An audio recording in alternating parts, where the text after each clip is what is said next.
हाँ जी दोस्तों, तो भारत और इंग्लैंड के बीच जो चौथा टी20 मुकाबला हुआ वो भारत जीत गया, ये तो सबको पता है। लेकिन इसके बाद क्या हुआ है आप जानते हैं? इसके बाद इस टीम के कप्तान ने भाई साहब इंडिया पे बेईमानी का आरोप लगा दिया है। और ये उस टीम का बंदा है जिसने बेईमानी से वर्ल्ड कप जीता 2019 का वर्ल्ड कप। मैं आपको याद दिलाऊं, पहले मैं इस मुद्दे पे बाद में आऊंगा कि इस बंदे ने, जोस बटलर ने, हमारी भारतीय टीम पे क्या आरोप लगाए हैं। पहले मैं आपको याद दिलाता हूं 2019 का वो वर्ल्ड कप जो न्यूजीलैंड के खिलाफ फाइनल हुआ था लॉर्ड्स क्रिकेट स्टेडियम में, इंग्लैंड में। इतनी बेईमानी हुई थी साहब उस मैच में, इतनी बेईमानी हुई थी कि बस ठान लिया था कि बस ये इंग्लैंड को वर्ल्ड कप हमें जिताना है। इतनी बार इंग्लैंड ने उस मैच में बेईमानी की थी कि हम मतलब केन विलियमसन के लिए आज तक फील करते हैं कि साहब उस बंदे की क्या गलती थी। हुआ क्या था, वो मैच टाई हो गया था और टाई होने से पहले भी कुछ कुछ चीजें ऐसी हुई थी जो बड़ी विवादास्पद है, जिन पे बात नहीं होती है। खैर, मैच टाई हुआ तो पता है डिसीजन और जो परिणाम आया वो किस चीज से आया कि बाउंड्रीज किसकी ज्यादा है, किसकी तरफ से बाउंड्रीज ज्यादा लगी है। ये तो तरीका था विनर बनाने का, और ये कोई द्विपक्षीय है या कोई छोटा मोटा टूर्नामेंट नहीं साहब, 50-50 वर्ल्ड कप इस तरह से डिसाइड हुआ था। तो तब जोस बटलर को नहीं दिख रहा था कि ये बेईमानी हो रही है, सुपर ओवर हो जाता और कुछ हो जाता, लेकिन तब इनको विनर बनती हुई दिख रही थी अपना देश, तो सब ठीक था। अब देखिए इन्होंने आरोप लगाया भारतीय क्रिकेट टीम पे कि कल क्या हुआ था कि शिवम दुबे किसी बॉल से चोटिल हो गए थे, तो वो मैदान से बाहर चले गए थे। तो उनकी जगह सब्स्टिट्यूट प्लेयर आए हर्षित राणा। अब हर्षित राणा भी साहब कोई इतना बड़ा नाम तो नहीं है कि आपको ये लग रहा है कि हमने अपना जहीर खान खिला दिया, हमने अपना कोई और बड़ा बॉलर खिला दिया, कोई श्रीनाथ खिला दिया या कोई बुमराह खिला दिया। ऐसा तो कोई बॉलर नहीं था।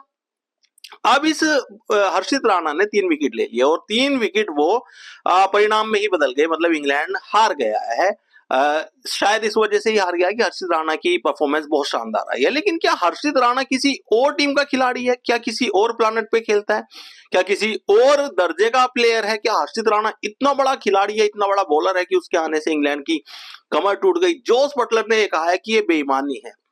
उनके हिसाब से शिवम दुबे की जगह अगर कोई खेलने आना चाहिए था तो उतनी ही गति उस बॉलर की होनी चाहिए थी। शिवम दुबे से कुछ 25 किलोमीटर प्रति घंटा ज्यादा होगी हर्षित राणा की, पर हर्षित राणा तेज बॉलर है, शिवम दुबे मीडियम पेसर है। तो इतना बड़ा विवाद प्रेस कॉन्फ्रेंस में भी कर दिया जोस बटलर ने, और ट्वीट वगैरह भी कर दिया, वीडियो कुछ वायरल हो रहा है इनका। तो भैया आपको तब नहीं दिख रहा था जब आपकी टीम 2019 में बेईमानी से वर्ल्ड कप जीत रही थी? तब तो आपको बड़ा मजा आ रहा था कि हाँ हम तो वर्ल्ड कप जीत गए, और पहला वर्ल्ड कप था आपका। बस ठान लिया था उस समय, तो ऐसा लग रहा था कि आईसीसी ने भी कि नहीं यार इनको ये वर्ल्ड कप जिता दो, क्योंकि इंग्लैंड में हो रहा था वो वर्ल्ड कप। हमने केन विलियमसन का दिल टूटते हुए पता नहीं कितनी बार देखा है, लेकिन दिल से बुरा लगा था उस दिन कि यार इस बंदे की क्या गलती है, ये फाइनल में भी आ रहा है, मैच टाई हो रहा है, उसके बाद रिजल्ट ऐसी ऐसी चूतिया सी बात से निकल के आ रहा है कि बाउंड्रीज किसकी ज्यादा है, उसको विनर घोषित कर दो। मुझे तो ये भी लगता था कि अगर उस दिन बाउंड्रीज सेम होती तो शायद इस बात से रिजल्ट निकलता कि यहां से जो घर है कैप्टन का वो किसका पास है। तो ऑब्वियस बात है साहब, इंग्लैंड में वो वर्ल्ड कप था, तो जो कप्तान थे इयोन मॉर्गन, उन्हीं का घर सबसे पास बैठता, क्योंकि केन विलियमसन तो न्यूजीलैंड के थे, तो न्यूजीलैंड का तो घर, जो उनका कप्तान है केन विलियमसन, न्यूजीलैंड में उनका घर है, तो और घर दूर ही होता। तो दूसरा जो होता है एक परिणाम निकालने का रास्ता, वो ये हो सकता था अगर बाउंड्रीज भी बराबर निकलती तो घर किसका पास है इस बात से फैसला होता। तो तब इसको, जोस बटलर को समझ नहीं आ रहा था। अब इसको लग रहा है कि यार ये ट्रॉफी हमारे हाथ से जा रही है क्योंकि आज हम ट्रॉफी हार रहे हैं, तो ये उल्टे सीधे इल्जाम लगा रहे हैं। अरे भैया किसको खिला लिया? हर्षित राणा ऐसा कितनी बड़ी तोप है ये बताइए, अभी आईपीएल से ही तो चमका है? और आप इतने सीनियर खिलाड़ी हो, आपकी टीम में हैरी ब्रोक, आप और पता नहीं कौन कौन, जोफ्रा आर्चर जैसे खिलाड़ी हो, आपको हर्षित राणा से परेशानी हो गई?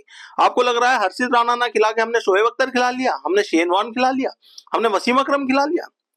तो बड़ी ही घटिया दलील दी है साहब इन्होंने, बहुत ही घटियापंती की बात की है। और सच में मुझे पूरा 2019 का वर्ल्ड कप फाइनल याद आ गया कि यार एक वो वर्ल्ड कप आप बेईमानी से जीते थे, तब आपने कोई ट्वीट नहीं किया था कि ऐसा नहीं होना चाहिए था, न्यूजीलैंड डिजर्व करता था, और बिल्कुल न्यूजीलैंड ही डिजर्व करता था उस वर्ल्ड कप को। हमें आज भी दुख होता है, भले ही हम न्यूजीलैंड के नहीं है, लेकिन हमें इस बात का दुख आज तक भी है कि वो वर्ल्ड कप इंग्लैंड बेईमानी से जीता था और न्यूजीलैंड का वो वर्ल्ड कप था, लेकिन इंग्लैंड ने इनसे छीन लिया था। अब आईसीसी को कह लो या इंग्लैंड क्रिकेट बोर्ड को कह लो या न्यूजीलैंड क्रिकेट बोर्ड वाले बेचारे सीधे, उन्होंने कुछ नहीं कहा, सब कुछ एक्सेप्ट करते रहे। केन विलियमसन का चेहरा, हंसता हुआ चेहरा सब एक्सेप्ट कर लेता है वो बंदा, लेकिन इसका मतलब ये नहीं है कि उसके अंदर दर्द नहीं होगा। उस बेईमानी वाली हार का जो दर्द होगा ना केन विलियमसन के अंदर, वो कभी भुला नहीं पाएगा कोई, वो क्या हम भी नहीं भुला पाते। तो जोस बटलर ने जो ये हरकत की है, जो ये एक तरह से आरोप लगाया इंडिया पे कि हमने बेईमानी कर लिया, आप इसको कैसे देखते हैं? अपनी राय में कमेंट करके जरूर बताएं और इस चैनल को सब्सक्राइब करना ना भूलें।